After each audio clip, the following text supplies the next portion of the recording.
I think that really is the essence of success in home care, is that the agency itself embodies the person that is running it. And you have to look, what we do is personal. You know, when the care recipient opens up their door, they open up their life to a caregiver. You're listening to Home Care Hindsight, the podcast where we talk with home care leaders about the big mistakes they've made and the even bigger lessons they've learned along the way. I'm David Knack, head of sales here at Zengage, and I've built a career on the idea that we learn a whole lot more from our mistakes than from our successes, which is great because I've made a lot of mistakes. I've gotten to know some of the leaders in this industry who've built amazing businesses and are super well respected.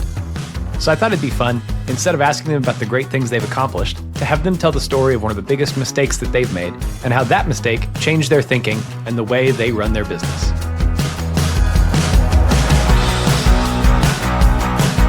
Welcome back to another episode of Home Care Hindsight. With me today on the show, I don't mean to make your head bigger, Bob, but is a dream guest of the Home Care Hindsight. You were on my big board when I started this thing out. I was like, I wonder if I can get Bob on. And you were kind enough to come on board. So Bob is a co-founder and managing partner of Cypress Home Care.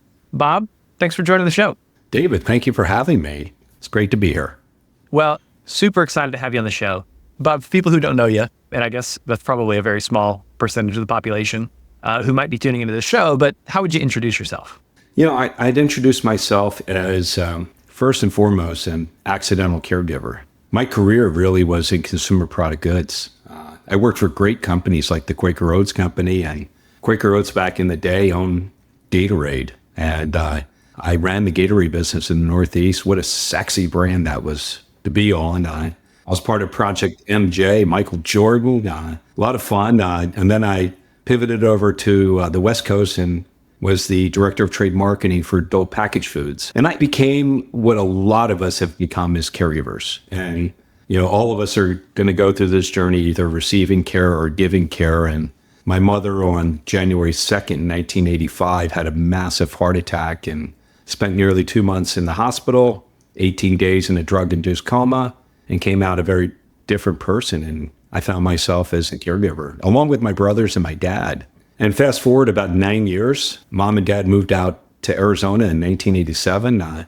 We stood up a home care company called Cypress Home Care Solutions back in 1994. Here we are 30 years later. I never thought I'd be in this business. My brother Joe ran it for 10 years and he decided to depart and pursue a different career path. And lo and behold, here I found myself in this business. I thought I was only going to be doing it for a few months and transitioning to someone new. And here I am 20 years later at the helm and absolutely love this business. This is an incredibly rewarding business. Helping people is something that is becoming an innate quality for me, and I really enjoy doing it. So hopefully I've answered your question there. Yeah, absolutely. Well, I think there's two things that are interesting to me based on some conversations we've had lately. The first is related to home care, which is you have a really good perspective on what we need to call this business. We often call it, non-medical, non-skilled home care. And what I've heard you say is we talk a lot about what we aren't. And so what's your take on what we are? Yeah, and non-clinical too. Non-skilled, non-clinical, non-medical. It tells the world where we're not. I really believe that what we do is we assist people to be able to age in place. And I think the optimum word is assist.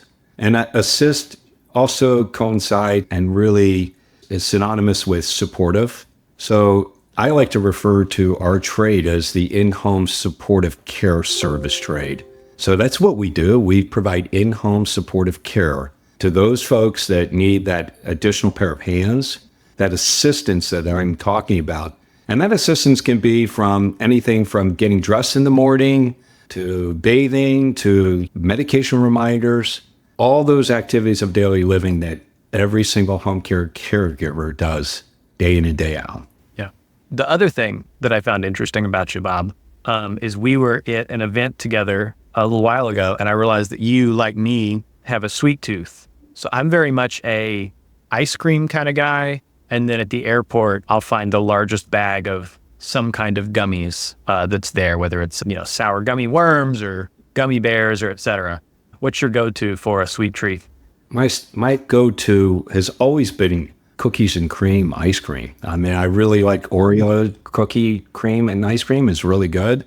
But I will tell you, I just recently discovered a ice cream franchise. I don't know if it's a franchise. It may be corporate, but they're based out of Ohio and they've opened up all across the country. It's called Hendel's. If you've not experienced Hendel's, it's amazing. It's all mixed in, pre-mixed in stuff. I really like the s'mores ice cream. The s'mores is out of this world.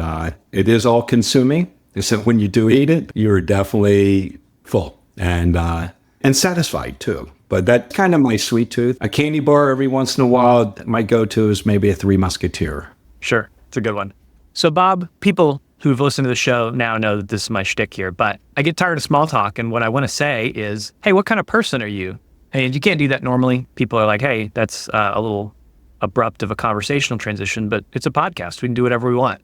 And so in order to ask you what kind of person are you, I want to hear about the job that you had growing up that would surprise people. I had a bunch of jobs. I grew up in the food service distribution industry. So, my family, the roots of it, my grandfather founded the business in 1919, basically selling butter and eggs off a horse and cart on the cobble streets of Baltimore. And it's one of the great immigrant stories. My grandfather immigrated here in 1914 from Russia, didn't understand a lick of English.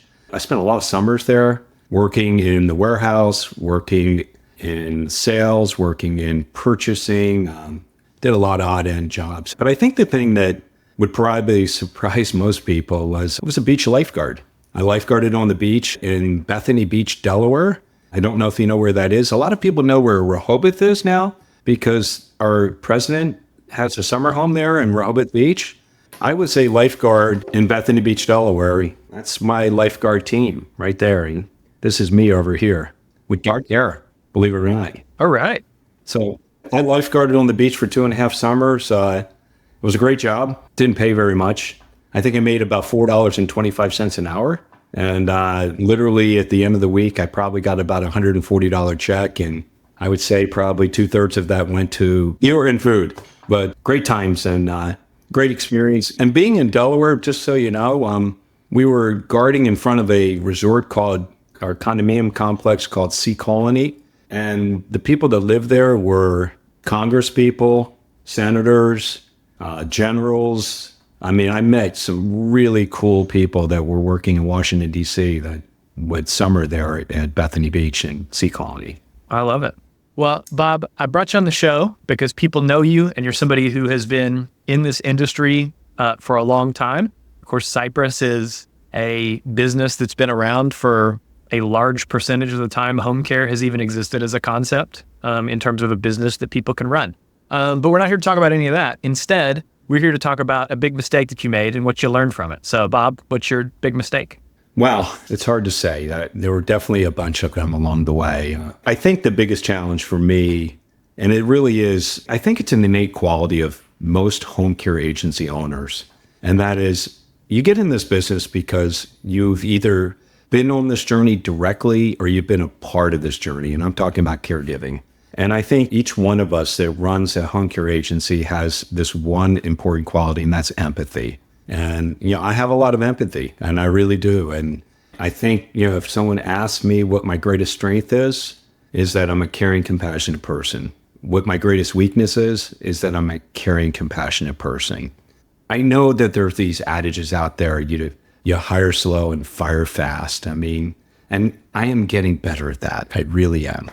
But I like people, and I believe in people, and I trust people. And one of the most difficult decisions I had to make, and it was a mistake of mine, was I had a C-suite person that worked for me that was terminally ill. One that he did not disclose that to me immediately. Matter of fact, he disclosed it to me almost 9 months after he got the diagnosis, which should have probably been a sign for me because, I really have an open door policy. And because I'm empathetic, I wish he had shared that with me. But literally, I held on to this person way too long and had empathy.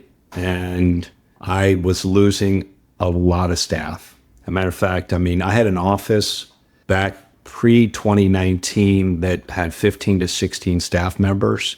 And I turned over probably, I think the number was like over 20 people in a 3-year period. Wow. And I didn't really see it because I didn't want to believe it. And at the very end, when I started having another exodus, it really came to light. And that was really hard for me. It really was. It was hard for me to say goodbye to somebody that I really trusted and really loved. And I knew he was on this journey. And I was told by my attorney and by my accountant and my advisors not to do anything special, but I did because I'm empathetic. I let this person go and paid them for 9 months. I let him go in February, paid him for the rest of the year, paid him out at his full salary just because I felt bad. And I look back at that and I wouldn't do it any differently. I would do it exactly the same way, except for, I thought I'd get a different response from this individual. And this individual was angry and didn't want to talk to me and didn't want anything to do with me again. I still, like I said, I stood by it. And I think I've learned over the time is that, look, you have to do what's right for the business, not right for humanity. You can't save everybody. And just because you have empathy, let's use that empathy in the way that we deal with our clients and their families and certainly the caregivers. But you have to sometimes do what's right for your business. And for me, I lost a lot of really good people and I didn't really see it coming. And that was really sad. And listen, he has since passed and he's somebody that I still keep very close in my heart because I really do love this person. And I'm just sorry that it had to end that way. Yeah. I think that's one of the things that's challenging about being in small business is the brand is associated with your identity and your character and the kind of way that you carry yourself in the world. And so, firing people often doesn't align with people's self-conceptualization as a business owner.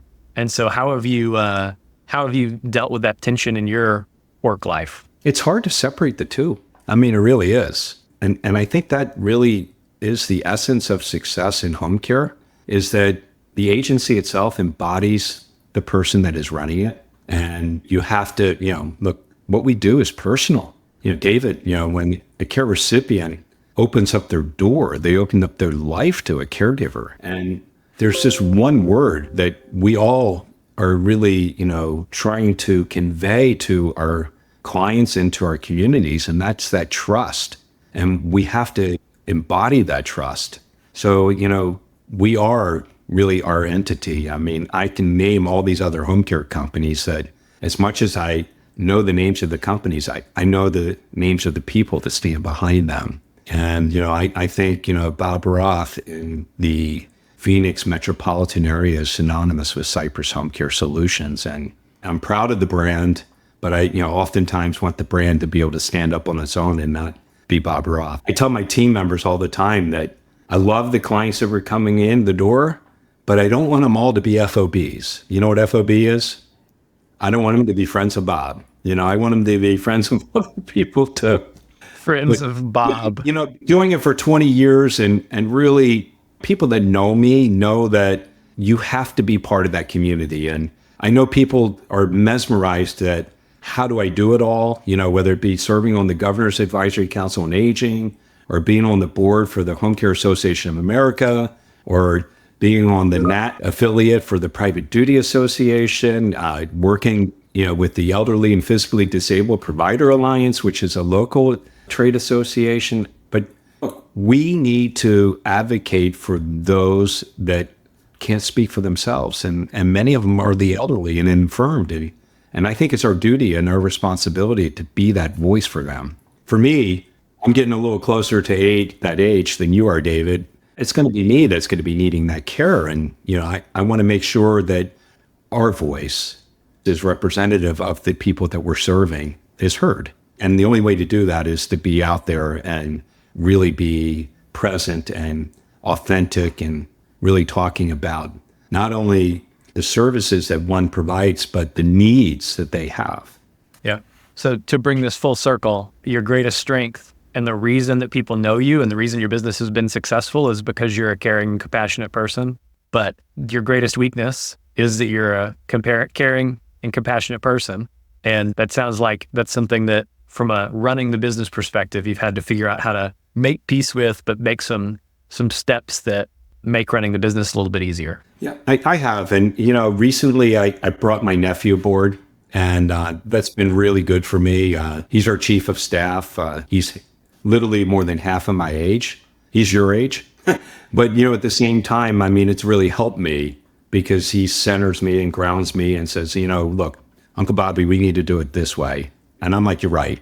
You're right. I get that. But, I give people enough rope sometimes to succeed and certainly to hang themselves. And I believe in people. I trust people. That's just the nature of who I am. Yeah, I love that. But practically for people who are listening to this and hear themselves in the story that you're telling, it sounds like something that can be done is to bring on somebody who's got a different skill set and outlook and way of approaching the business that you trust and that you value their input and trust them to do the thing. 100%. Well, I want to transition to something that's in the industry that you think is totally overrated, that people value at a whole lot higher than they ought to, and it's really not all it's cracked up to be. In April of 2018, CMS announced that Medicare Advantage was going to be offering all these ancillary products and services.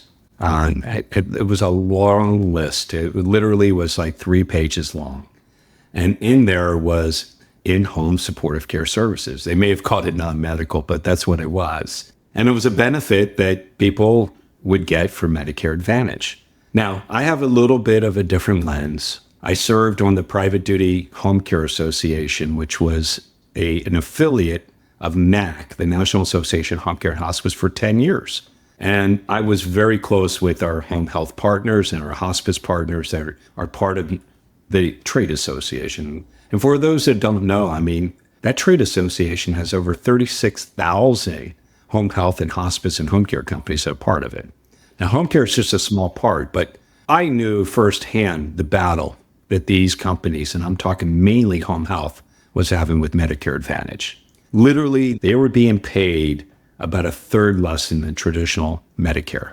And a lot of these home health care companies would do business with these managed care organizations and would have to take the MA plan, MA being short for Medicare Advantage, to get the traditional home health or the traditional Medicare side. They're paying a third less. And right now, the data, and it was leaning this way before, is over half of the new enrollees are signing up for Medicare Advantage versus traditional Medicare. And when the fee-for-service is so low, how can any of these companies work? So I was not really optimistic that this was going to be the panacea that everyone thought it was going to be. I thought that the reimbursement was going to be more akin to what we were getting in Medicaid. And you know what? I don't want to say I told you so, but it really has lined up to be that way. And I'm hoping it changes. Just yesterday, presidential candidate Kamala Harris said that she was going to expand Medicare into home care. And it's not the first time we've heard this, and we're hoping that this wasn't one of her campaign promises on the trail with less than 27 days till the election. Because, President Biden had in the Build Back Better plan had $450 billion set aside for home and community-based service work.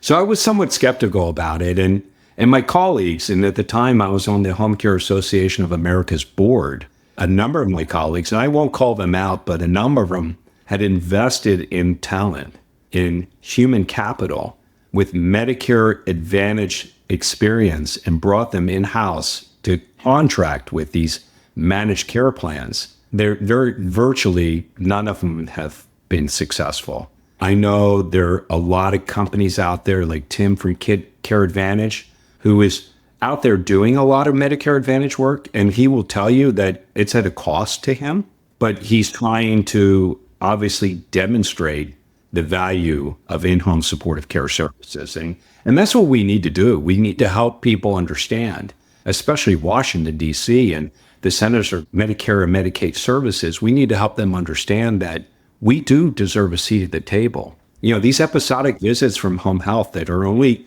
a couple of days a week for half an hour, 45 minutes to an hour, aren't going to make it for us. We have 1/3 of our population 65 and older living home alone, and many of them are struggling with activities of daily living. And If they can incorporate in-home supportive care services there, wow. I mean, we can keep people in the place that they want to be, the most safest where they want to be, utilizing our services.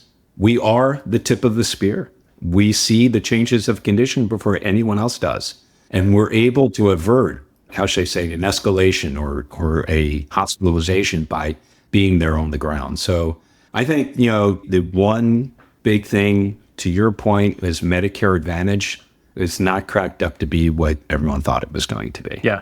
I always like bringing people on for a victory lap where they're able to say, I told you so. I don't want to say I told you so, but I told you so. I did, but you know what? I hope I'm wrong because it's not over.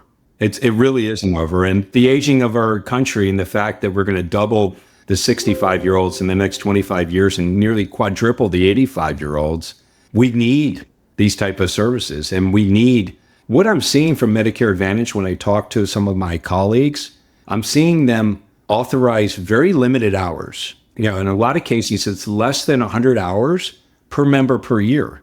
And that's really set for more transitionary care from an acute or post-acute setting to get them back to home, but not ongoing from there. So what happens once you get them home and they still need additional care, Medicare Advantage will not be there. They're not authorizing enough hours. And the reimbursement is really more akin to what Medicaid is, not where private pay is. Sure.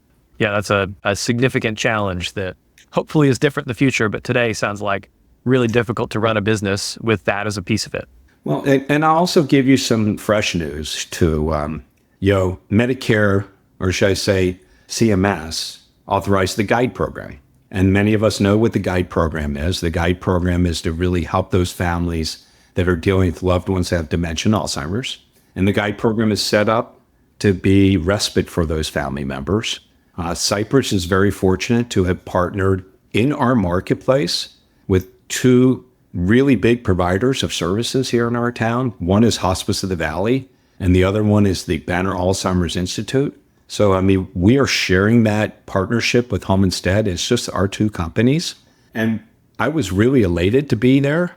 But the problem is when CMS came back with what the reimbursement rate and how much it is, they're only authorizing $2,500 of respite per member. And they've actually told you how many hours of care, and that's 83 hours of care at about $30 an hour. And our market is at $40 an hour. Now, Cypress and Home Instead, we work very collaboratively together. And I will tell you, we're not walking away from it. We're going to do it because it's the right thing to do. And we're going to get through this first year, but we're hoping CMS reevaluates this and reevaluates it in a way that they can authorize more hours, more than $2,500 per member, and more than 83 hours, more than $2,500, 83 hours, which, like I said, is $30 an hour, which is really a pittance. If money wasn't a challenge, what's the number of hours that the average client in this program really needs in order to satisfy, what the program's intended to do, which is provide respite to their families? Wow. It's hard to answer that, David, and I'll tell you why. Each person that has dementia or Alzheimer's is like a snowflake. Each one is very, very different. And each care partner, and I'm talking about the partner that's providing the respite, whether it be the adult child or whether it be the healthy spouse, each one of them is on this journey in a very different way as well. Our goal is to give them that respite. I will tell you, we just did an analysis. Our average case right now, and we can talk a little bit about how we rebooted in February, but our average case right now, it's about 70 hours a week. We have high hours. We're not doing really small hours. So I don't ever anticipate a respite case to be 70 hours a week, but I certainly think that a continuity of respite care, whether it be, 10, 20 hours a week ongoing, to give that care partner the respite that they need so they can be that person in that loved one's life. They can be the son, they can be the daughter, they can be the wife, they can be the husband, and not just be the caregiver. I think that's so important. And listen, we have data, and the data is from AARP. It's a little bit old, it's about 10 years old, but the data specifically says couples 65 and older caring for one another without outside help from family members, friends, neighbors, or professional home care agencies like Cypress Home Care Solutions 63% of the time, the caregiver predeceases the care recipient. So I applaud CMS. Bravo. Thank you for recognizing that these family members need respite. And I think this is a great start. And I also think it's a great start with Medicare Advantage. So I don't want to come across poo-pooing this. I think we've made great strides with our partners over at CMS. We don't have a seat at the table yet, but we need to have a seat at the table. And I want to go fully back to what we talked about, what we call our industry. I mean, when you call our industry non-medical, you're not going to get a seat at the table. We're very medical. I mean, if we're not keeping our clients safe, keeping them cared for, keeping them clean, keeping them fed, keeping them, with taking their proper medications, they're going to die. They're not going to live. So we are a part of that care continuum. So we are kind of, and I say this all the time, and I've been saying this for over 20 years. And David, I'm going to put you on the spot. Do you know who Rodney Dangerfield is? He has no respect, right? Exactly. But so many people today don't know who, ding, ding, ding, ding, you win. But so many people don't know who he is. But I've always said, we are the Rodney Dangerfield of the healthcare continuum. We get no respect. We really don't. Yeah. Well, transitioning to, we talked about a big mistake that you made in your career and all the stuff you learned from it. What's a little mistake that you see home care owners making all the time? And if they quit, it'd make their lives or their businesses 10 times better? I mean, look, I think all of us fall prey to the fact that, we want to knock on the doors over acute providers. And I'm talking about the hospitals. I'm talking about surgery centers. I'm talking about even post-acute. With the cost of our services and the way they are, and Cypress isn't the only agency over the last 5 years that has had to raise their prices 40 to 50% because of the cost of labor. I mean, literally here in Scottsdale, Arizona, if you wanted to go work for the In-N-Out Burger at Scottsdale, you're going to get $22.50. I mean, our minimum wage is in the $14 range. So they're paying over $8 over minimum wage. So we're competing with them for this livable wage workforce. We have to be smart. We have to realize that feeding the discharge planners and case managers at hospitals isn't going to drive revenue into our agencies, because literally 9 out of 10 people that are discharging from those locations aren't going to be able to afford us. And I think that's just a huge waste of time. Now, don't get me wrong.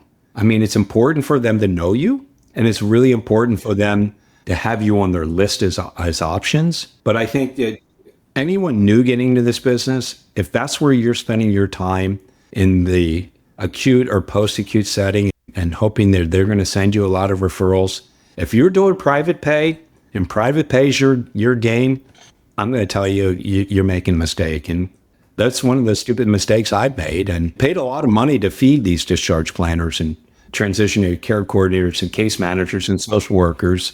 But, I think the important thing is educating them, because even to this day, David, people get confused when they hear home health and home care. And it's really important. We have it up on our website, and we have collateral that we put out, and we do a really good job of distinguishing between the two. And we need to help people understand that, one's an episodic visit, the other one is a care visit over a period of time. My team knows, especially my team that is now hiring and training caregivers. The Bob Roth adage is the same as Viz Lombardi. If you're not 10 minutes early, you're 20 minutes late. And it's really important that, when someone's paying upwards of $40 an hour, and they want you there at 9 a.m., you need to be there before 9 a.m. And face it, in home health, if you're getting a home health visit from a nurse or a therapist, it's like your cable company. They tell you they're be there between 1 and 4. And the reason why is because that nurse is visiting 5 other patients before they get to you. And you know what? In the home health world, there ain't nothing you can do about it.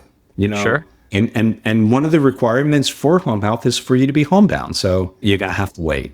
But with home care, it's very different. And I think my recommendation to many people that are watching this podcast here today is really to help them understand that you got to fish where the fish are. That's an adage my father used to say.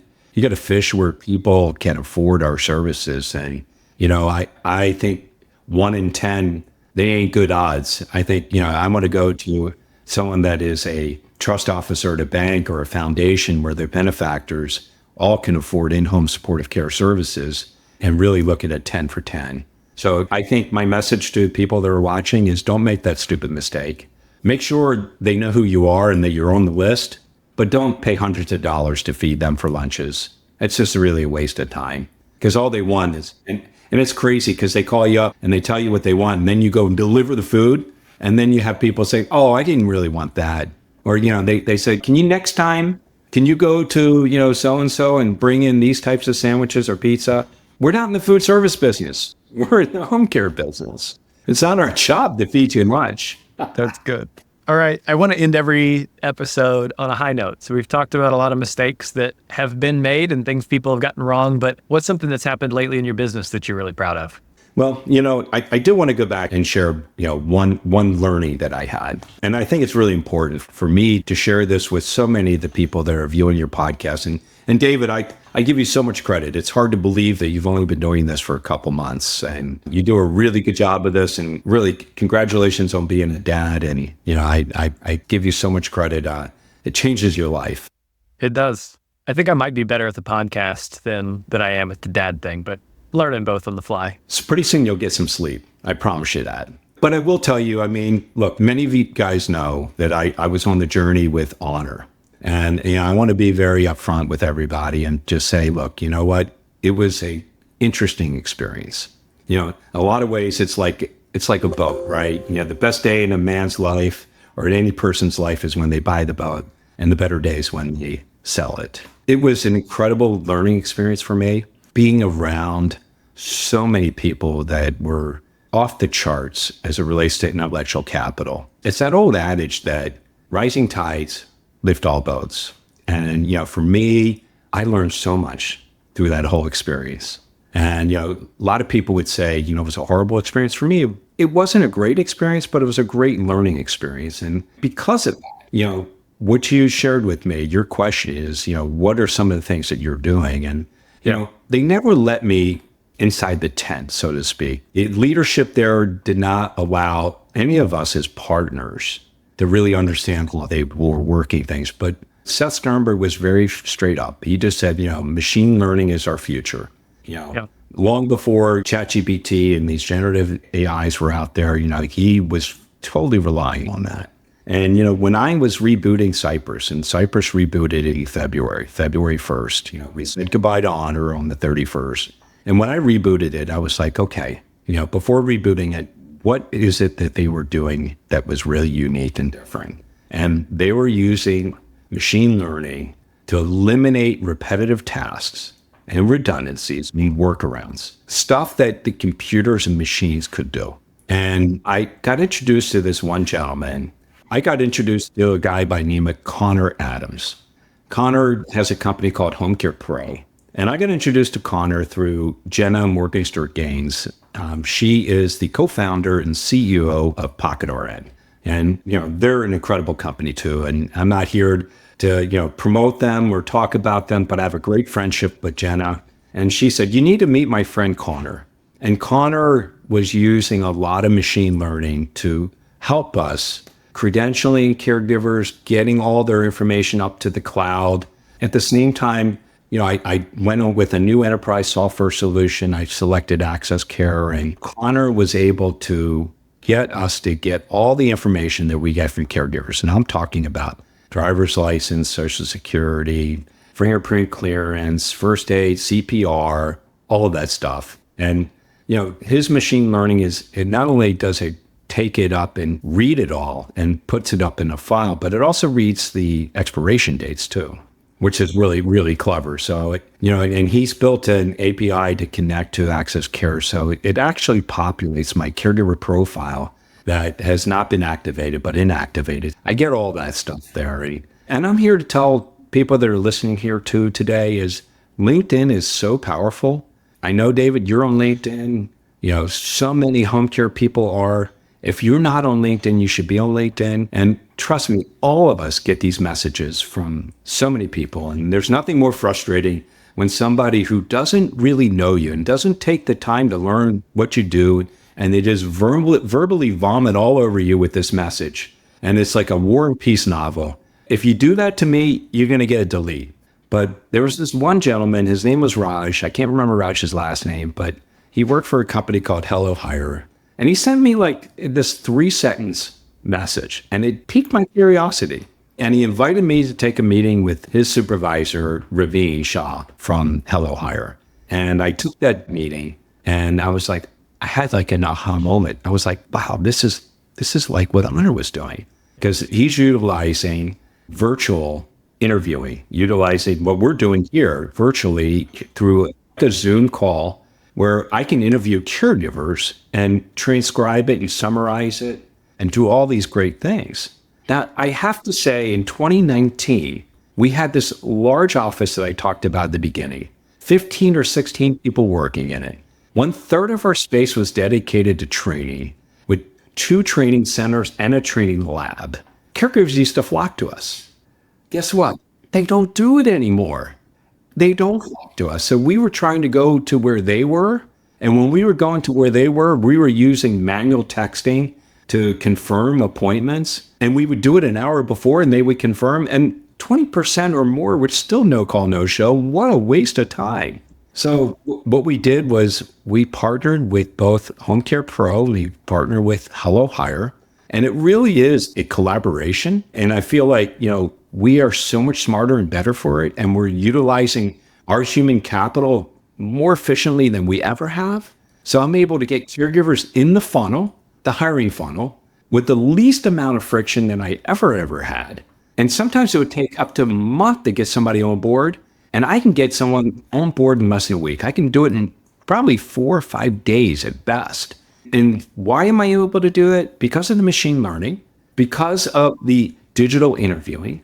And the one piece that really differentiates us from a lot of others out there, and certainly Honor back in the day, and Honor may have changed, and I'm rooting for Honor. Trust me, I love the Home Instead people, and I really want them to succeed.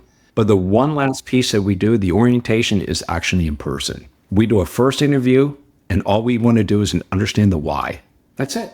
We want to understand why caregiving. And that interview can be as long as a minute or 10 minutes. And if you've given my recruiter enough information about the why, then you get invited to a second interview, and you get invited to, you're connected to Home Care Pro, and you're uploading your documents. So if there's anything that I've done, we've done this in the last 7 months, 8 months, it's this, and it's so exciting. It really is. My team is more efficient. We went from 18 caregivers in February 1st to we have about 157 now. And I'm really impressed with the quality of the caregivers that we're getting to the table. And I think my message to our listeners isn't so much that these are the 2 answers for you. My message to you is to open your eyes, look at what's out there. You need to innovate. And in order to innovate, you have to collaborate. And in these day and age, if you're not dynamic and you stay static the way you are, you're going to be obsolete. If I stayed the way we were in 2019 and when I said goodbye to Honor, I went back to the way I operated, probably wouldn't be here today. So you need to think differently. And this is a good reason why to be on LinkedIn, to be watching podcasts, videos like this that you put together, David, and to join the Home Care Association of America trade association and participate in webinars, because the world is very dynamic. It is changing by the minute. It's an exciting time to be alive right now. It really is. And I'm excited about what the future brings. And David, I can't thank you enough to give me this platform to talk about Cypress and certainly talk about some of my big blunders and mistakes that I made along the way. But the goal is never to make the same one twice, right? That's right. Our subtitle of this show should be "We Make New Mistakes Here." Making the same mistake twice is very dumb, but paying for it one time, moving on, learning, telling people about it, it's the way to go. 100%. Bob, thank you so much for making time to come on the show today. If people want to connect with you, how can they find you? Yeah, the best way to connect with me is email Bob Roth, BOBROTH at cypresshomecare.com. You can call me. I'll take your call to my mobile number. It's 480-540-2942. Or like I said earlier, LinkedIn is very powerful. I know you're active on LinkedIn. Look, We all have to be sponges. We have to learn. It's a new economy out there. Things are changing literally by the day, by the minute. Like I said, if you're not staying on top of things, you're going to find yourself in the rearview mirror, not looking through the windshield. Yep, you're totally right. Well, Bob, thanks again. I really appreciate you coming on today. I appreciate the opportunity. Thank you, David. On behalf of the team here at Zengage, thanks for listening to the show. We'll be back next week with another episode, so be sure to subscribe wherever you listen to podcasts on Spotify or Apple or YouTube. Leave us a rating while you're there. It helps other people find the show. If you have comments on the show, drop me a line, david@zengage.com. Would love to hear from you, chat with you there.